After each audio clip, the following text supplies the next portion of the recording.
Score North and ScoreNorth.com. I like Darashaw. I mean, this guy's a big, physical. He can get up to the second level. He can be dominating when he wants to be. And so they picked up a heck of a value because I thought there was the possibility, and obviously offensive tackle was going to be a need. And it looked like those linemen, because of the quarterbacks, then there was going to be a run on the DBs. That tends to happen, and that did, obviously, with what happened, that pushed some good offensive linemen back. And so the Vikings, I think, pulled off a really, really good deal. Football. Yeah, Brian Billick bringing the evaluation. Purple Daily, Mackie Judd, executive producer Declan Goff, presented by TCL. Enjoy more of what you love with TCL. All right, before we get into, we're bringing pecking order back today. We love to rank things on this show. Not sure if people realize it. We love to rank things on the show. No. So we'll get to that. They're very confused. They're like, you guys do? Yeah, what? Huh? Yeah, we like to. We'll get to what we thought was going to happen last week here. Todd McShay's way too early 2022 mock. But I'm not saying Brian Billick doesn't grind film, but he's been around for a long time. No, he's you already, are. Just he's come on, already say rich. it. But if he was asked a question about Christian Darrisaw, in which he threw an extra H in there, Darrisaw, right? So he doesn't even really know his name. He just gave you a couple generic, he can get to he's a big dude who can get to the second level if he wants to. You could pretty much say that about any offensive lineman, right? He's a big dude who can get to the second level if he wants to. And then boom, your evaluation's just come out and say if I were him, I wouldn't be watching film anymore. I'd be say retired. What you mean. So. He doesn't watch film. He doesn't watch film. He got let go by Fox, and he doesn't watch film, and it's really crystal clear. He talks a good game. At some point in time, the sound of your voice, especially with football, the sound of your voice carries all the weight that you need. Like Baldy. Baldy now, which I do think he grinds film, but if he stopped grinding film and just talked about the stuff, just the buzzwords, right? We'd be like, it's Baldy. Right here, and watch his ability just to slip. Like that, that's a little cross chop. Now, square the hips up, bam. Yeah, but he's doing that while watching film. That's all. No, I know, but what I'm saying is if he stopped tomorrow and started just to talk, you'd be like, Baldy. Yeah, that's true. That's Billick. Right, Billick. So anyways, I love Brian Billick. I'm just saying. Actually, Dex, let's go the other way to start with here. Let's go the other way to start with. We love ranking things on this show, and we've done a segment on Mackie and Judd and sometimes on Purple Daily for a long time called Pecking Order. Come on! Football! And so today's pecking order, I'm going to bring to you guys, I have broken up all 32 projected starting quarterbacks into different categories. I'm going to rank them 1 through 32 for you guys, okay? And you tell me what you think. You tell me if I'm way off base here. You tell me if I like you strongly disagree. This is a nice graphic. And then, thank you. I created this. This is very well done, Phil. Ordinarily, Bravo. Declan is the graphics master at Score North, but old Macadac dusted off the. I think Declan might be skills. in trouble. I don't want to say nothing, but I think Declan's graphic days might be over after I see this puppy. Trust me, Judd, you don't want the to-do list Declan has every day, so we should be protecting Declan at all costs. So here is the 1 through 32, and then where does Kirk Cousins rank? All right. The first category is carve the Hall of Fame bust. I also thought about just going knock, knock, knock. Like, who's the dude that knocks on your door when you get in the Hall of Fame? What's that guy's name? That's a great guy. Yeah, what's his name? The David big guy Baker. who's got the Baker. That guy. He's got huge football hands. Yeah. Oh, yeah. And he just puts Nice his guy. paw on your hotel room door. And guys start crying and Yeah. Moss, you can't believe you're at my door. Yeah, they just start blubbering. So carve the Hall of Fame bust. Pat Mahomes, Russell Wilson, Aaron Rodgers, Tom Brady. Those are the 4 best quarterbacks in the NFL still. I think people would have put Brady a lot lower before what he did in the second half of last season, but until he proves otherwise, I mean, how do you not put Tom Brady in the top 4? He's just ridiculous. Right. So Mahomes, Wilson, Rodgers, Brady, 1 through 4. Okay. My next category, 5 through 10, are the young and dynamic bunch. All these guys are young and dynamic, and you might think I have a couple guys too high here. This is 2021, what I project, and it has nothing to do with salary, too. I just want to make that clear. This is all just like your skill as a quarterback, okay? So young and dynamic. 5, Josh Allen. 6, Deshaun Watson. A lot of horrible things buzzing around him right now. 7, Lamar Jackson. 8, Justin Herbert. 9, Kyler Murray. 10, Joe Burrow. And I know that some people are going to say, Joe, what do you mean Joe Burrow's coming off an injury? Joe Burrow looked really good with a rickety team. Yep. They drafted some interesting pieces for him, and I think he's going to start to skyrocket when he finally gets on the field again. And Kyler Murray, kind of the same thing. I think it'll be his 3rd year. There's just a lot to like about these young guys. Your thoughts so far? I might move Kyler Murray up actually a little bit on that list, though. So not into the clearly carved the Hall of Fame bust, but I actually might move him up a little bit. That is your guy. I love him. Allen, I was really impressed by it. I need to see it in back-to-back years, but I think your direction here is right. Like I would 5 through 10, if they were dropped on your team tomorrow, especially with their contracts, you would say, okay, cool, thank you. Yeah. Like you wouldn't be like, Kyler Murray, what are you doing to me? So I agree with your direction. I look at it as, if you're going to label it as the young and dynamic tier, then that makes a lot more sense. See what you did here, Phil Mackey. But in general, I think Kirk Cousins is still a better quarterback than Joe Burrow. He's a better quarterback than Justin Herbert. But at the same time, their contracts make them a more intriguing piece because you can build your roster around them. Is he a better quarterback than Herbert? I don't think he's better than Herbert. Herbert's more might mobile. Be damn good. I need to see it again. Sophomore You will. slumps are going to come. You will in September. And you'll see it in Week 17, Herbert Cousins. That's right. And we know that already. That's right. Yep. But the rest of the schedule, we don't know. But we will find out on Wednesday night, right here live on the Purple Daily YouTube channel. Also available via podcast on demand. Thanks for clicking subscribe and the like button. And I'll be sipping a beer when talking about it. Make no mistake. Category 3, which takes us the 11th through 20, the 11th, 12th, all the way down to 20th. And the category is could do worse. You could do worse. All right, they're not necessarily young. There's a couple young and dynamic guys in here, but they're not, in my mind, they're not in that top 10 category. So number 11, Ryan Tannehill. People kind of sleep on him. The last 2 years in Tennessee, he's been excellent. Everything has jumped for him. Coaching has helped. Scheme has helped. He's made a huge step forward. Number 12, Dak Prescott. I've got Cousins 13th. Matt Ryan 14. Matt Stafford 15. Derek Carr 16. Baker Mayfield 17. Carson Wentz 18, which might seem high, but I also think getting out of that train wreck, toxic Philadelphia ecosystem and into something more competent, I think you're going to see the old Carson Wentz start to emerge again. Jimmy G at 19 and Jalen Hurts at 20. Major accuracy issues, and I think Jalen Hurts just needs to prove it over a longer stretch before I put him in the young and dynamic discussion with those other guys. So your thoughts on where Kirk Cousins ranks compared to these other guys?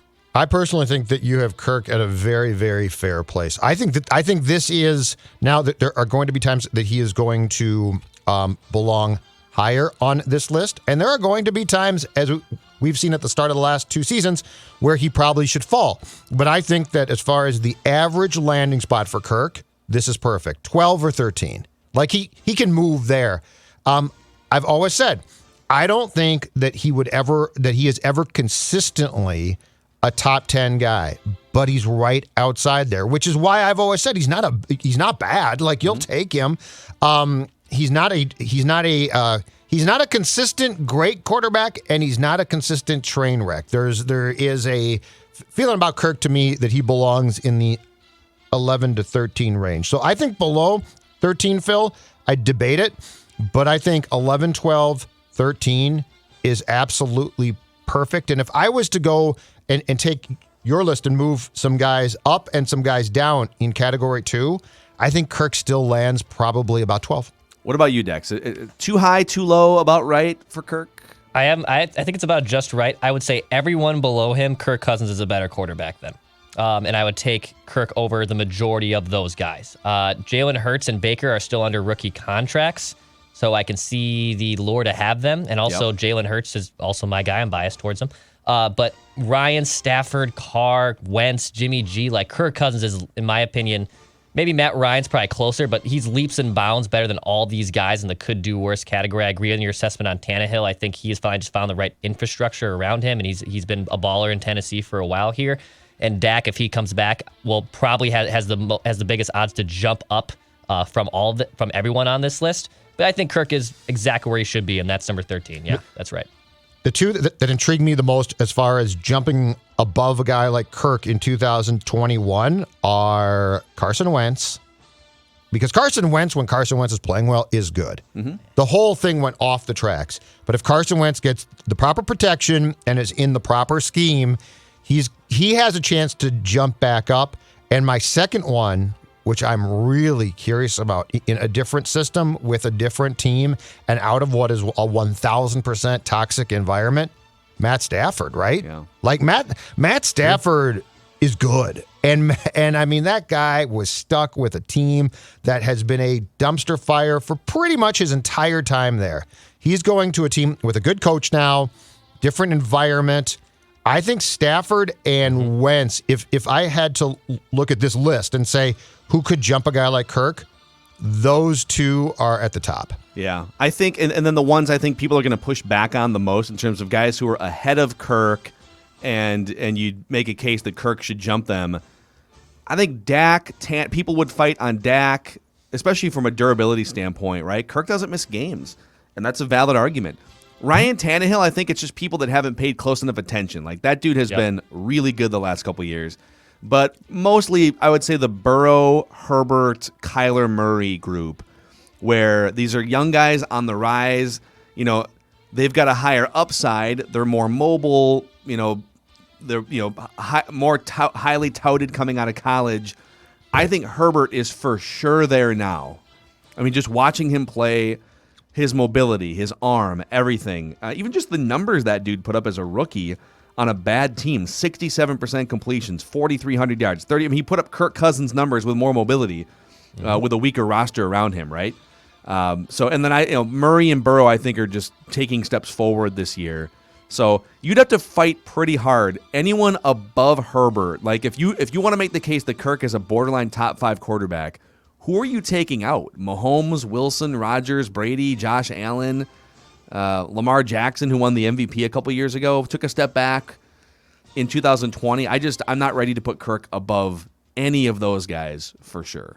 I'd agree with that. Yeah, Allen's the most volatile, but that's about it. I think that's about it. All right, and then the rest of the list here, the meh, starting at 21. If your quarterback is any of these guys, meh.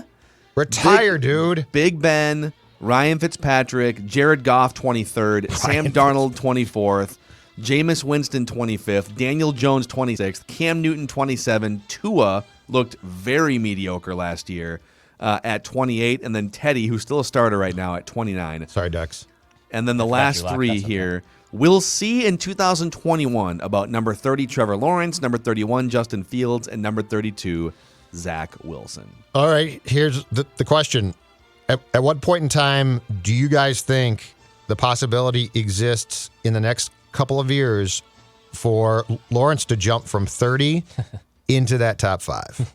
Because I do think he's the one generational guy here. Like, I think there's a chance. I'm not saying it's going to happen, but there's a chance. At some point, Brady retires. At some point, Rodgers retires, right? I think both those guys are going to try and play for a couple more years. But this list is helped by Breeze retiring. You know, think about the guys who aren't on the list. Phillip Rivers retired. That Drew doesn't Brees. help the list at all. Yeah, it does. Sorry. Phillip Rivers was good last year. He's your dad, but yeah, he's okay. He was Phillip. Yeah. Where would you put last year's Phillip Rivers on here? Could do worse. He's in the could do worse category. Yeah, he's probably 20. He's top 20. Yeah. He's probably 20. He's ahead of Jimmy He's still got G. that arm. He's still got that arm that was weak. I'm just saying Trevor Lawrence is the one guy here who I do think we're talking about a potential, at least, generational quarterback talent. Yeah.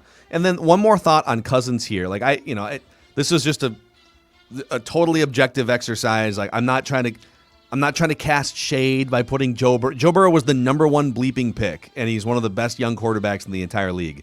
So I don't think it's that hot of a take to put him fringe top 10, especially with the Bengals drafting a couple major helpful pieces for him.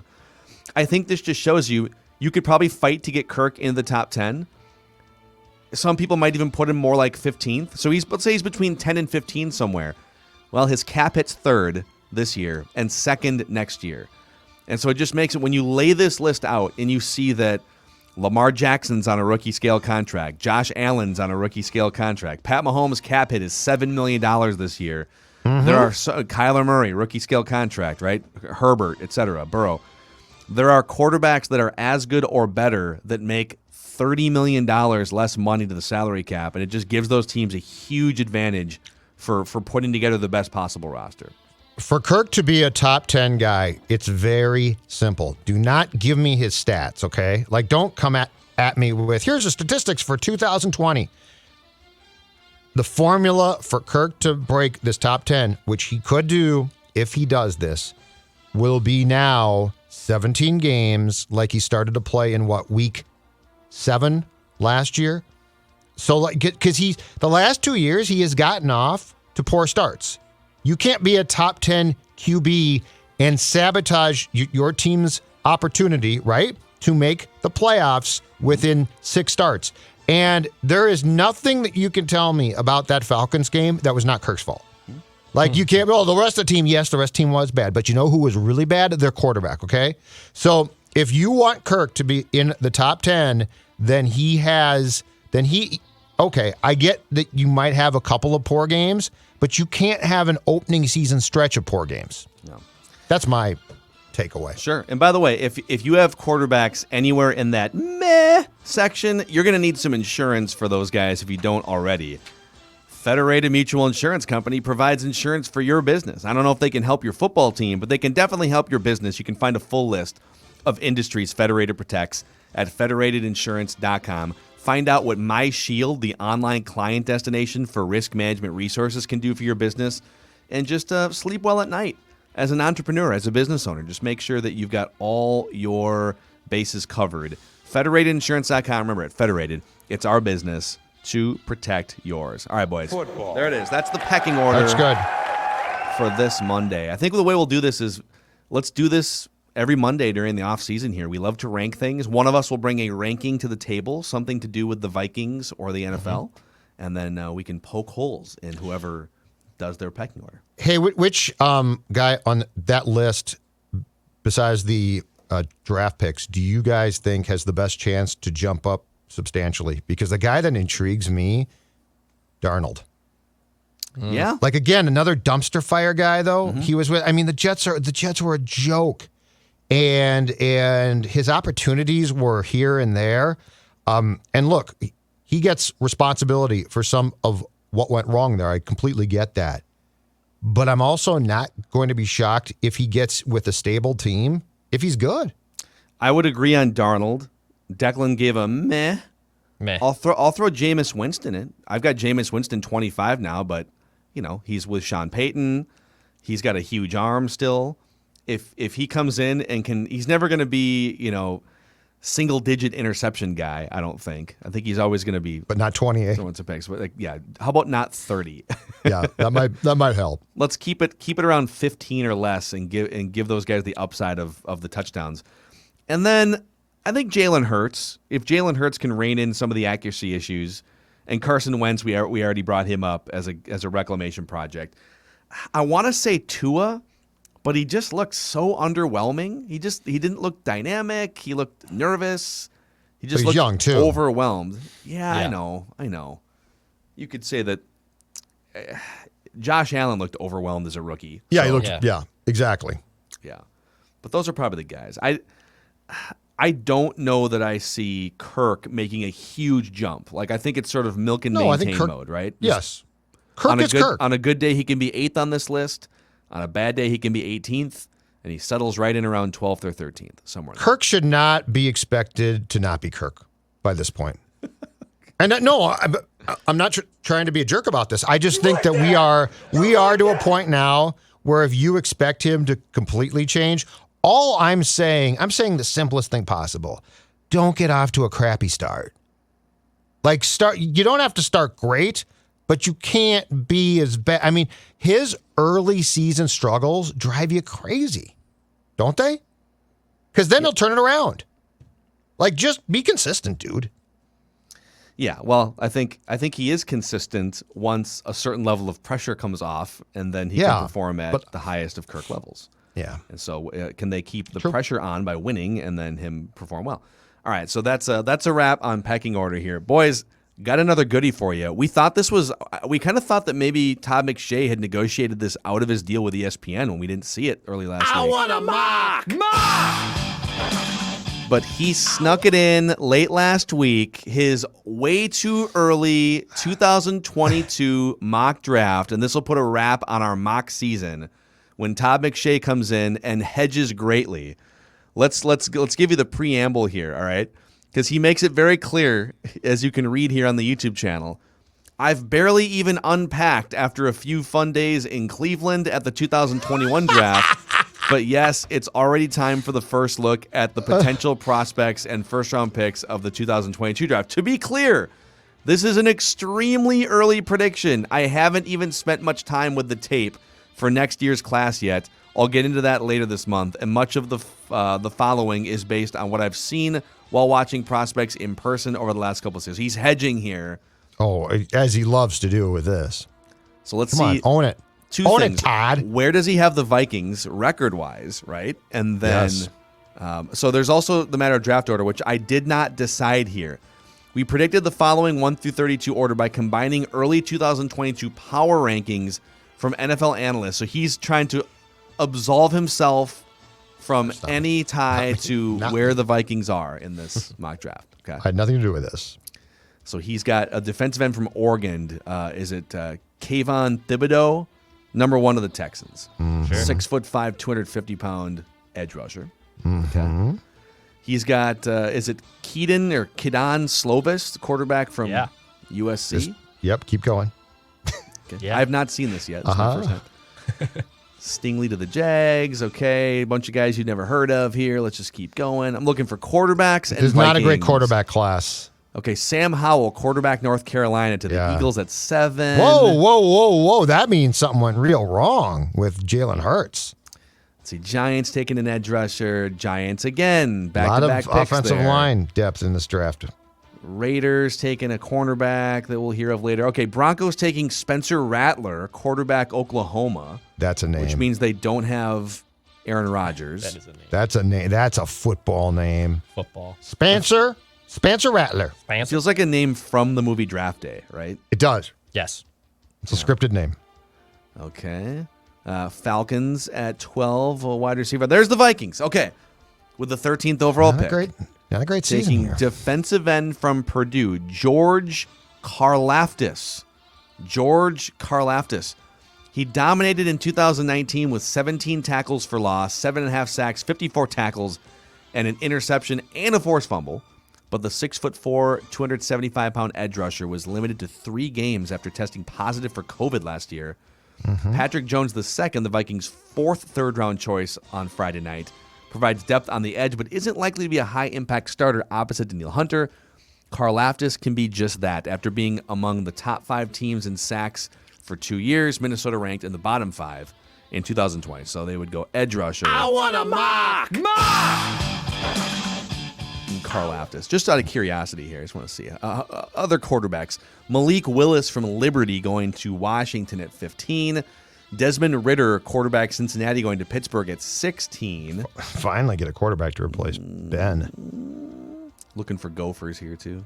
This draft is not exciting right now. Nope. Because we've never heard of any of these players. No, but the positions aren't exciting. No. What do we know? The positions. The receivers are down. They're down in the first round. Oh, there's like 3 quarterbacks. Back. No, I want I want quarterbacks early. I want receivers. This year's draft. Were there exciting. 4 long snappers picked in the first round and I missed it? No, it's just positions aren't exciting. The positions aren't exciting. I'm going to analyze McShay's draft right now by telling you this draft board. The Packers just took a linebacker. I don't give a crap about a linebacker. This is boring. This draft sucks. I'm done with this draft. Would you be more satisfied if every pick in the first round was a quarterback or a wide receiver? No, I just want them early. Top 10. I want a bunch of quarterbacks. This year's draft was great. This year's draft was so much fun. Why? Positions. What if they mandated from here on out, to make the draft more fun for Judd, that you could only take offensive skill position players in the first round? You can't take linemen. You can't I don't take mind it in the linebackers. first It has to be a round, quarterback, a tight end, a running back, But that's broken or a up all wrong. And look, I hope that we have a draft that has a few QBs emerge and go higher, receivers, but that kid's name, that QB's name is great. What's it? Spencer Rattler? Yeah. Spencer Rattler. Do you think if you were a halfway good prospect, so, you're not a train wreck, you're a good player, you're not great, but you're solid. If you changed your name to a football name, would teams consider you differently because you sound like you can play? I think you could trick some of the meathead front office people. Spencer Rattler to me sounds like his name was probably Tommy Johnson. Yeah, right? Oh, that's a defensive tackle. I just realized. No, but I'm just saying. And the scouts are like, well, Tom Johnson's not that exciting. And the next day he came in, he goes, Spencer Rattler, nice to meet you. Yeah. Oh, my God. This is like, who's the wrestler in WWE? Finn Balor. Finn Balor. Who, like when he wrestles as Finn Balor, like he's fine. He's kind of undersized. But then when he wrestles as the Demon.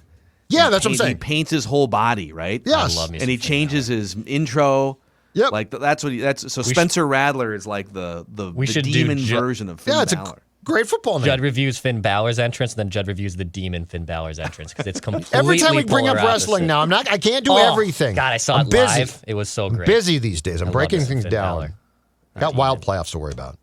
Well, what are we having Judd break down on Mackie and Judd this week? DX, Judd I breaks down believe. wrestling? Right? I did it already, but I didn't get to it. Yeah, DX. Okay, degeneration, the formation of Degeneration X in the history. I'm going to tell you right now, it's a little bit hard to break down because it's it's all encompassing. It's all encompassing. We'll break it down.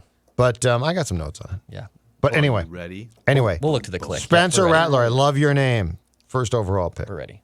All right, well, that's a wrap on today's episode of Purple Daily presented by TCL. We appreciate everyone who has helped us set a record for most subscribers in a month on our YouTube channel over the last month or so. It's been a great, fun run through the draft, and we are pumped also to bring you a live schedule release party on the Purple Daily YouTube channel on Wednesday night. So I think it's 7 o'clock Central Time is when the schedule gets released. Or maybe 6 o'clock. I don't know. Whatever time it starts. Let's say 6 o'clock. We'll be there. We'll be there. Breaking it all down and hanging out with you guys. Purple Daily, daily Vikings entertainment in your YouTube and or podcast feed. We appreciate it. We'll see you guys tomorrow.